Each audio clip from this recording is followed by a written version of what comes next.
2 women were murdered in their New York apartment, the door still locked. Days later, a young black man named George Whitmore Jr. was arrested. Police said he confessed, but his confession matched the crime a little too neatly.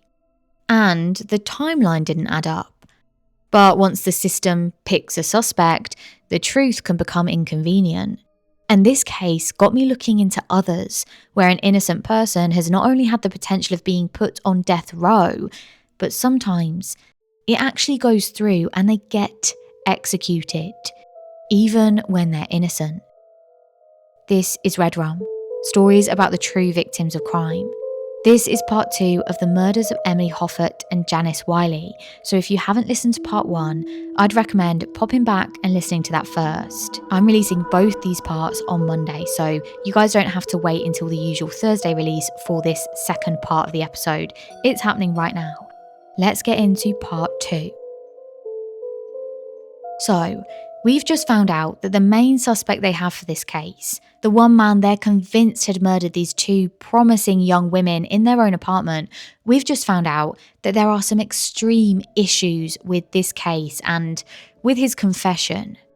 So, on paper, his confession tied everything together in this perfect little bow, but it really was too perfect.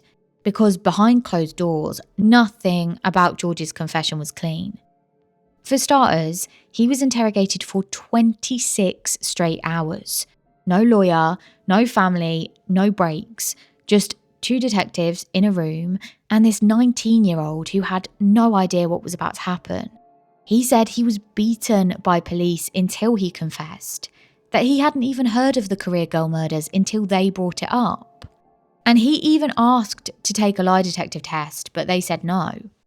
And this is the reason I actually discovered this case. So George was never read his rights. You know, like the Miranda rights that we hear about all the time. You have the right to remain silent. He wasn't read those, not once. They just kind of started questioning him. And here's the thing, this wasn't just a mistake. It was a constitutional failure. George was interrogated for over a full day without ever being told he had the right to remain silent or to a lawyer, an attorney. And at the time, that wasn't technically illegal, but cases like this helped change that. Just 2 years later, in 1966, the US Supreme Court handed down the Miranda versus Arizona ruling, which made it mandatory for police to inform suspects of their rights. George Whitmore's case was part of the reason it exists. His interrogation became a landmark example of how easily a coerced confession can be, disguised as justice. So anyway, after that shit show, then came the confession, 61 pages long, loaded with minute-by-minute details about the crime scene, things that supposedly only the killer could know, like how he'd entered the corridor from the 3rd floor and just began trying doors until he found Janice and Emily's, which was unlocked. Except we know that it wasn't unlocked. It had been locked the entire time, even when Patricia returned home. And other parts were even more suspicious.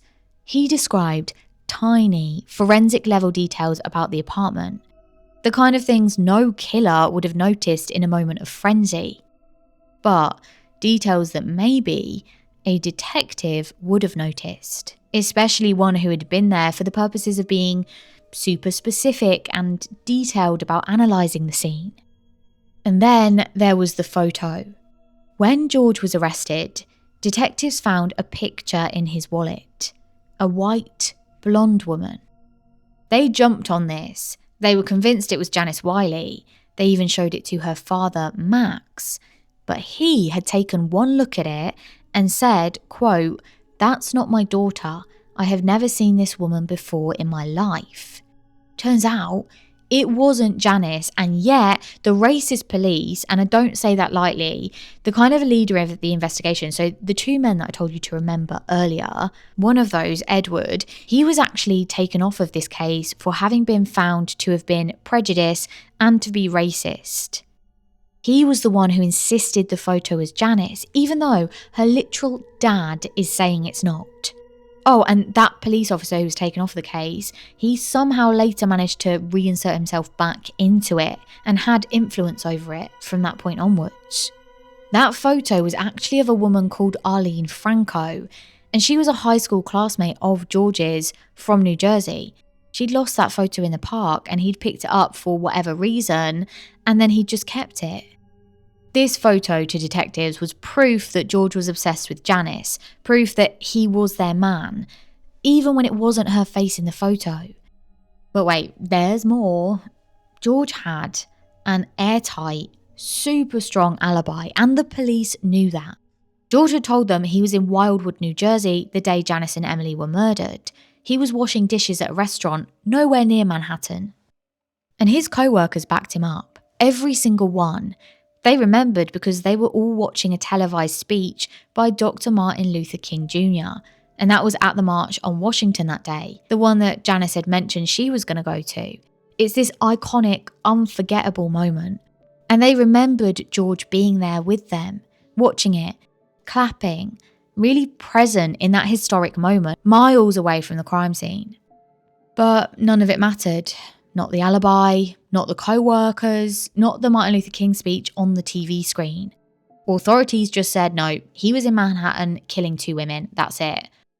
They had a confession, never mind how they got it, and never mind that George's IQ was low. It was too low to even read some of the words that he was made to sign. But to them, the case was closed. But thankfully, in reality, that didn't stick, because behind the scenes, most people involved in the case, apart from the racist police officers, they could see the glaring holes. And actually, the way this was kind of accelerated forward was from 2 sets of journalists, which I'll go on to talk about in a second. The issue that the police had was that they still didn't have another suspect, but that changed in October of 1964, and the case actually cracked open because of this desperate man who was trying to save his own skin. There was this low-level drug dealer called Nathan Jimmy Delaney. He was arrested for murdering a rival drug dealer. Now, with the death penalty on the table, Nathan said he had something to offer, something explosive. He knew who really killed Janice and Emily, and it wasn't George. Nathan said that on the day of the murders, he'd been at home when a man he knew, Richard Ricky Robles, showed up at his door, blood-soaked and rattled. Richard told him, quote, "I just iced 2 dames." Very 1960s. Nathan gave him clean clothes, Richard handed over some blood-stained cash, and then the 2 went out to score drugs. Now at first, it sounded like the kind of story you'd make up to avoid the death penalty, but police decided to test it.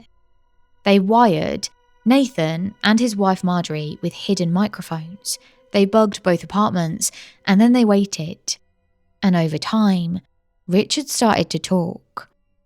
And what he said matched the crime scene in ways no one outside the NYPD should have known. So this guy, Richard Robles, he was 22, he was a heroin addict, and he was a convicted burglar out of prison for barely 2 months when the murders happened. He needed $30 to $50 a day, back in the 1960s, just to feed his addiction. On the murder date in 1963, Richard set out looking for money. He found himself outside a brownstone on East 88th Street. There was no doorman on duty, no one in the lobby, so he slipped into the maintenance corridor and crept up to the 3rd floor. But all the doors, including Janice's and Emily's, were locked, and that's when he noticed something. A window across the courtyard was open. So Richard did something no one ever thought was possible. He climbed onto the ledge, shimmied across the building, and crawled in through the open window of apartment 3C. And I cannot stress how dangerous this was. That is why police just dismissed the idea of someone having climbed through the window. With no fire escape, there was just no way to scale the building. And the thought that someone would pop across from the outside of the building, it was just impossible to them. But Richard did it. Inside, he found Janice alone, and she'd wrapped a sheet around her. She was like getting ready for work. And Richard later admitted that he had immediately decided he was going to sexually assault her. But then came the sound of the front door. Emily had returned. Panicked, Richard pressed himself against the wall. And as Emily entered, he attacked. He tried to remove her glasses, but she resisted, saying, quote, "Don't touch me, leave my glasses alone." Emily was furious. She wanted to remember his face, to be able to identify him.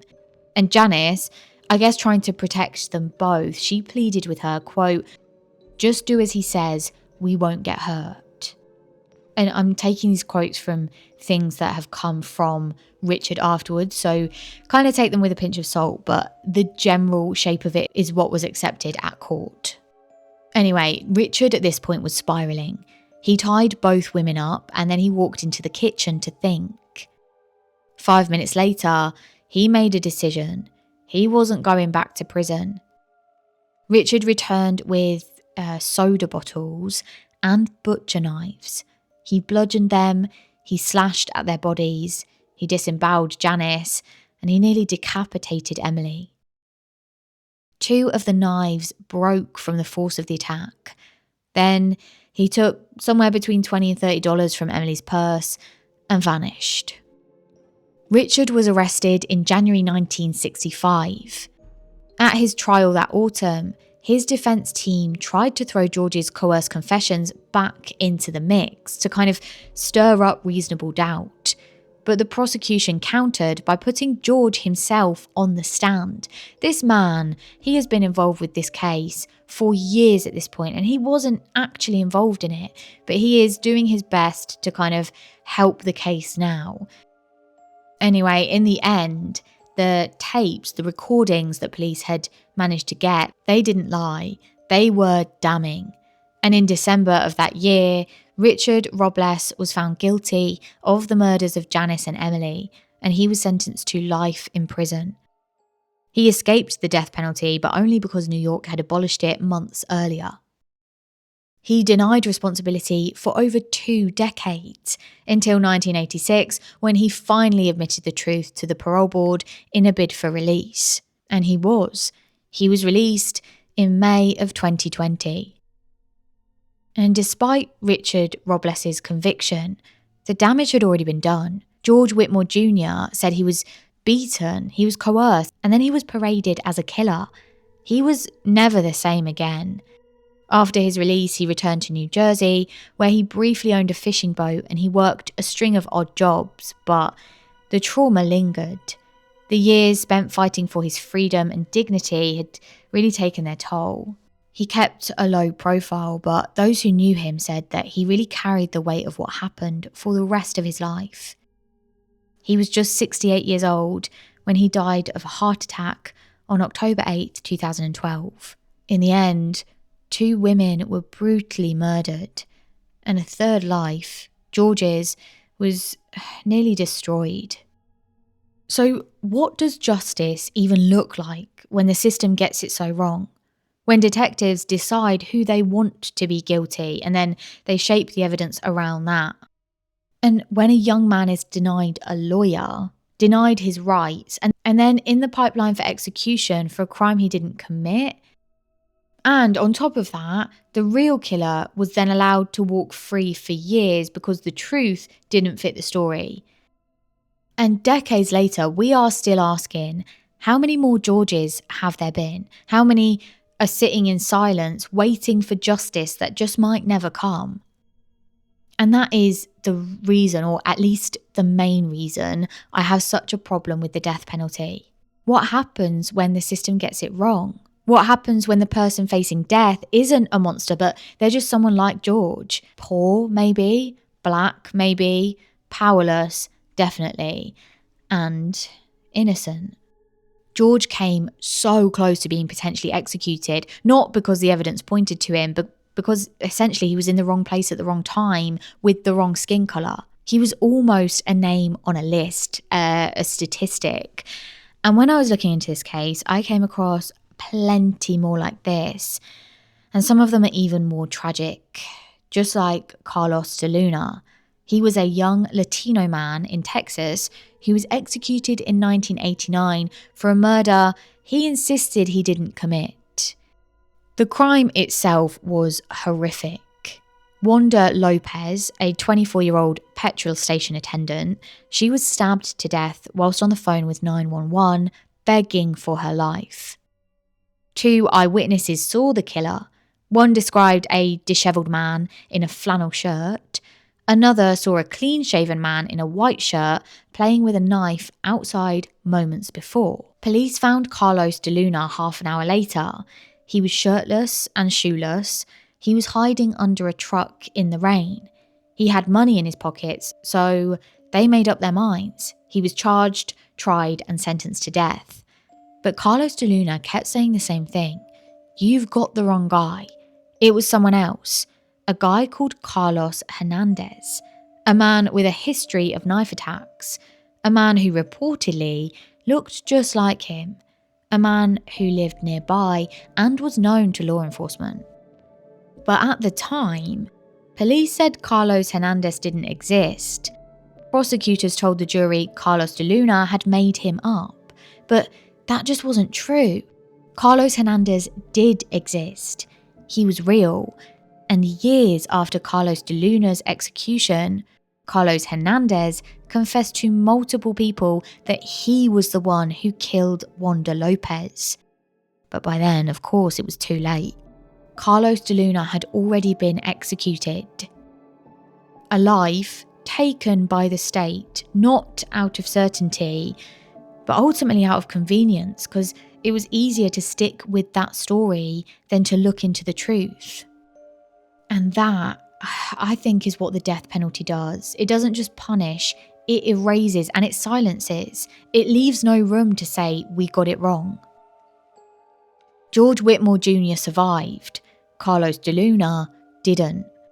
And somewhere out there are others. Because the thing is, if we can kill the innocent and call it justice, what does justice even mean? And the more I looked into this, the more horrific it becomes, because Carlos Deluna really never stood a chance. His trial might have looked fair on the surface. You know, there were 2 lawyers, there was a courtroom, a jury, but when you really peel back the layers and look into it, it was not fair. One of his court-appointed attorneys, a guy called Hector de Pina Jr., he had never tried a serious criminal case before. And the second lawyer, Jimmy Lawrence, he had more experience and kind of led the arguments, but even he would later admit that the whole thing still bothered him and he just wasn't sure that they got the right guy. Carlos Deluna took the stand in his own defense. He said he was with friends that night until he bumped into a man from his past, Carlos Hernandez. They went to a bar, Hernandez crossed the street to the petrol station, and then Deluna saw it. He saw Hernandez inside attacking Wanda.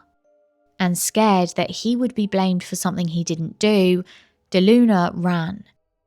He said his shirt got ripped climbing a fence and that cash in his pocket was just from 2 recent paychecks. He admitted that he had lied to parole officers and psychiatrists before, and with that detail about parole officers, he was on parole. He definitely had done bad things before, but this trial wasn't for those bad things, and he insisted on one thing. He wasn't the killer. The jury didn't buy it though, especially after the prosecution chipped away at his alibi, showing one of the women he claimed to be with was actually at her baby shower that night. They said Deluna had lied about everything, including where he'd been earlier that day. And the defense really had nothing strong to come back with. They weren't even prepared for the prosecution's surprise revelation. And this is pretty grim, but I am obviously going to give you all the details I have. It's all part of this case. And it's maybe part of the reason they were like, yes, we've got the guy. So the prosecution revealed that Deluna had previously attempted to rape his best friend's disabled mother, and he had broken her ribs in the process. This detail stunned the jury. Just hours later, they had sentenced Carlos Deluna to death. His lawyers gave conflicting theories. One believed Hernandez was real, the other was convinced Deluna was guilty. Even Deluna himself at first seemed scared to say too much, and in a later interview he admitted, quote, "I was standing there when somebody else did what they did, but I don't want to name no names." And then, years later, long after his execution, two major investigations, one by the Chicago Tribune and the other by Columbia Law School, they uncovered everything the jury never heard. Carlos Hernandez was real. He was a known felon. He lived nearby. He matched the eyewitness descriptions. He had a record of attacking women with lock blade knives, the same kind used to kill Wanda Lopez. In fact, he bragged to friends about letting Deluna take the fall. He had even been arrested in a prior murder, one where the victim had an X carved onto her back with a knife, and yet he walked free again and again and again. And that's the tragedy. The real killer lived. Carlos Deluna died. Because the police never seriously investigated the man he named, because prosecutors called Hernandez a phantom. One of his lawyers said that Deluna feared retaliation, either in jail or on the street. If he snitched on a known violent criminal, his life was in danger. Also, maybe he was confused or traumatized. Deluna was scared. He'd just been arrested for a brutal murder he said he didn't commit. It's possible he panicked. Anyway, the Columbia team found over 100 witnesses and 900 files.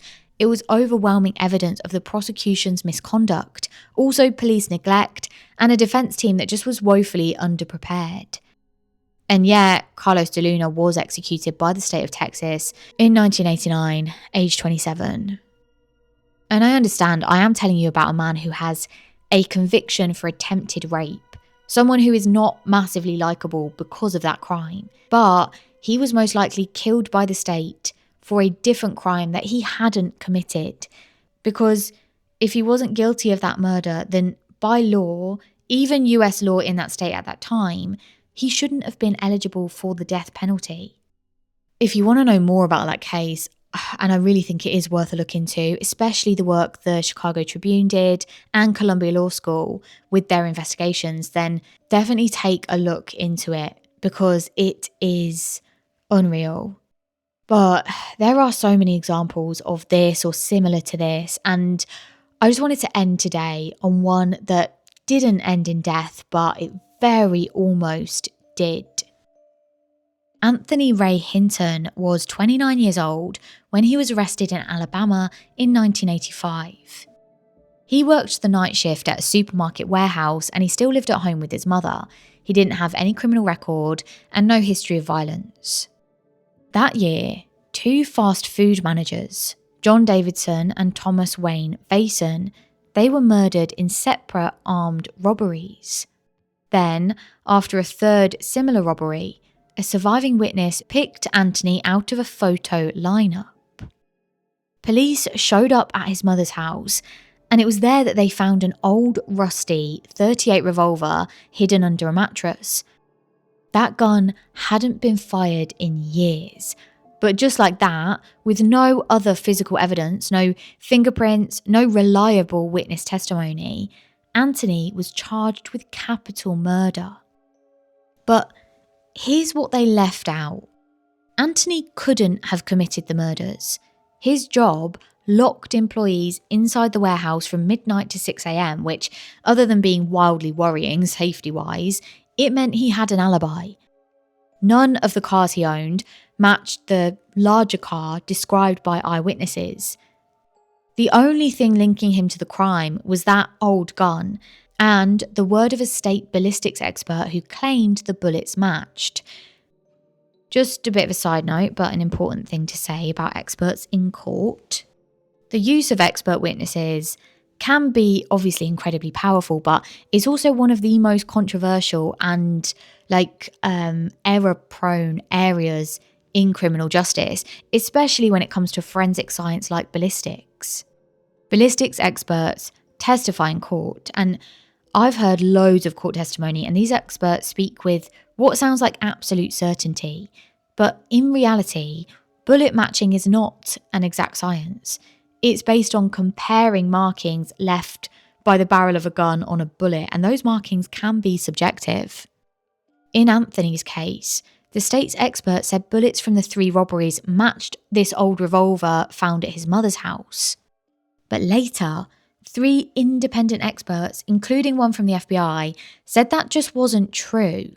In fact, the bullets couldn't be matched to any gun. The original match had simply been wrong.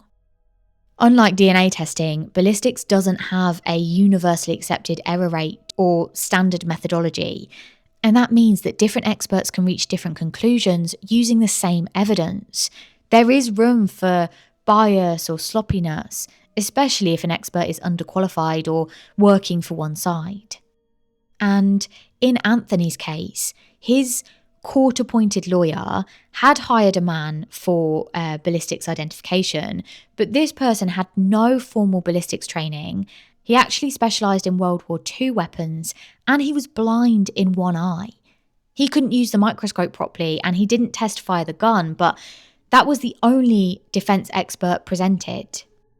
And the prosecution's expert went unchallenged, and so the jury just believed them. Of course they did. Jurors, and myself before, have often seen forensic experts as completely 100% true. If someone with a lab coat or law enforcement background says the evidence matches, then it is persuasive. But what I didn't understand before, and many jurors don't, is that there are limitations of this kind of science. There's the risk of confirmation bias, especially because experts can be influenced by what they're told the police think.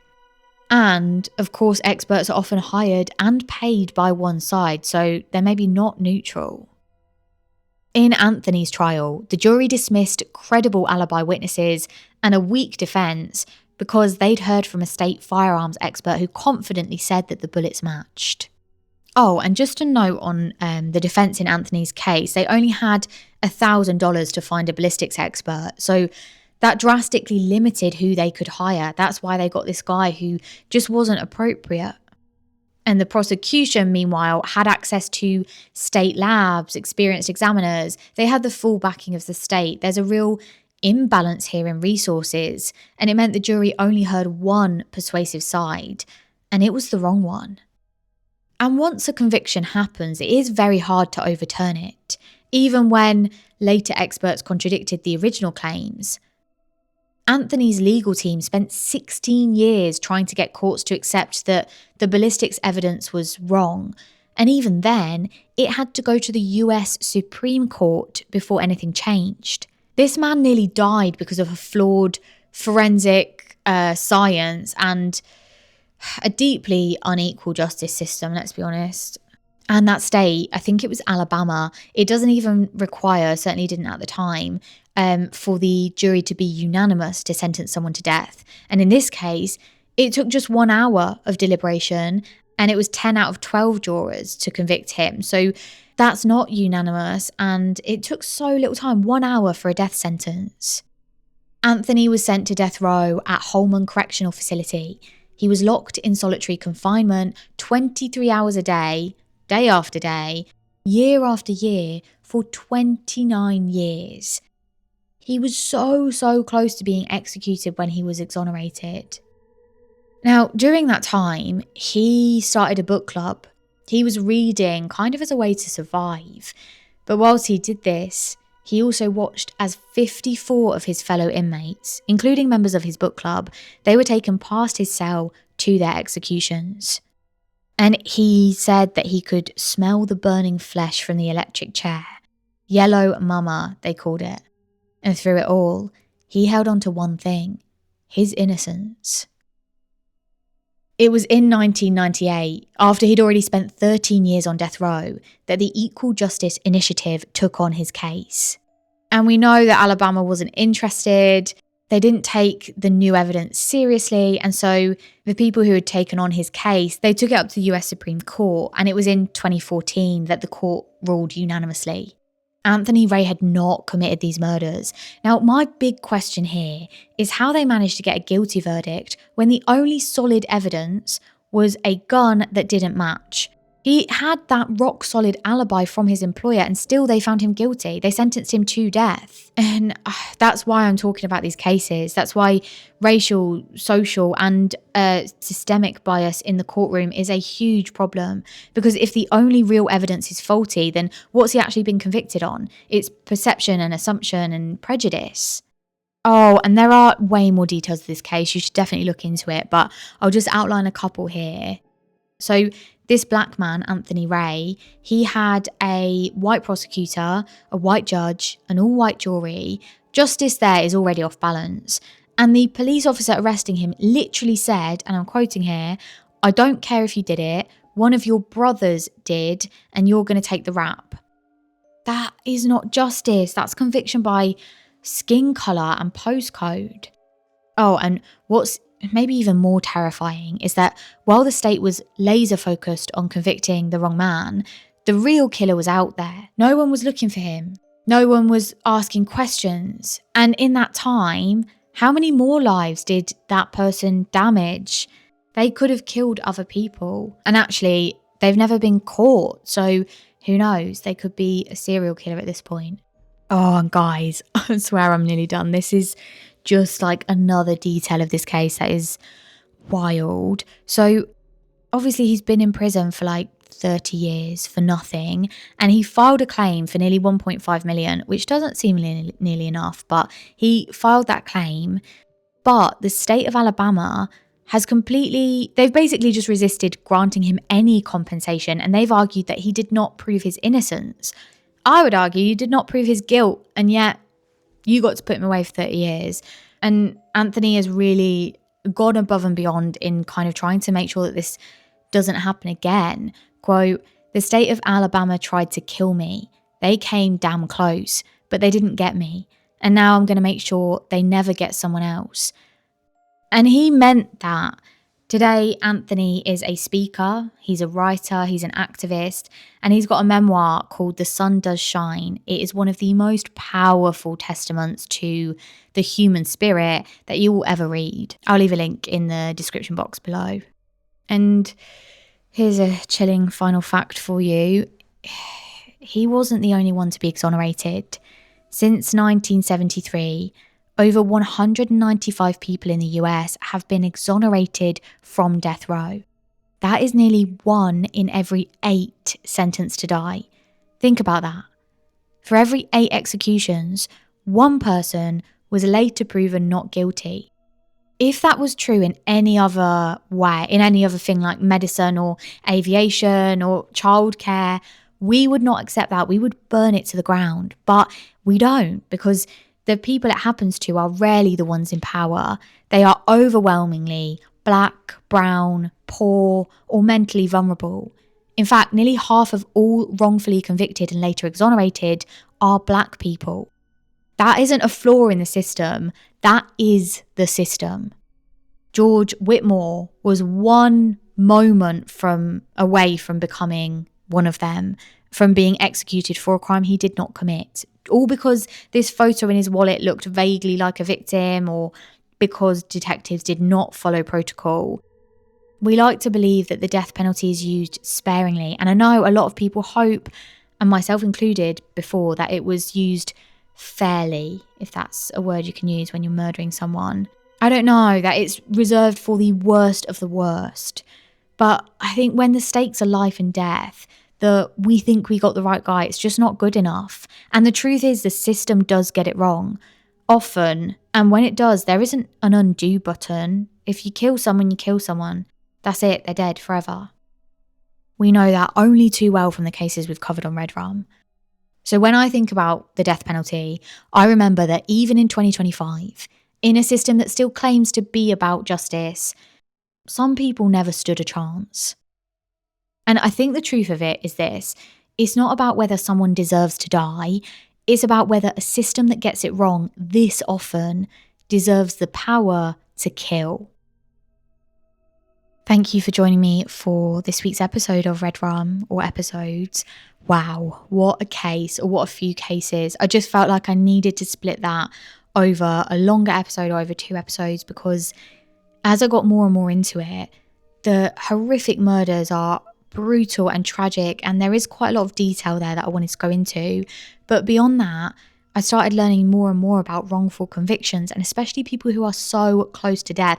I actually think I read somewhere that Anthony was 30 days away from being executed. So it just is like incredibly important, and something that, yeah, I wanted to speak about for sure. Let me know what you thought of this case. Let me know if you like the longer ones, if you prefer shorter ones. As always, if you've got a case suggestion, let me know. Also, don't forget you can follow me on TikTok, Instagram, YouTube. I've actually just started doing a little series where I'm like telling a shorter, kind of more concise true crime story, and baking, because they're my two things that I do all the time and find fascinating. And I love baking. I actually find it's a really good relaxer for when I'm doing true crime. Just take a bit of baking time, chill out, and then get back to the case. Mountains of writing, mountains of detail, mountains of horrific people, but also incredible examples of humanity, like Anthony's there right at the end. Anyway, ramble. I will see you on Monday. Have a great week, guys. Bye.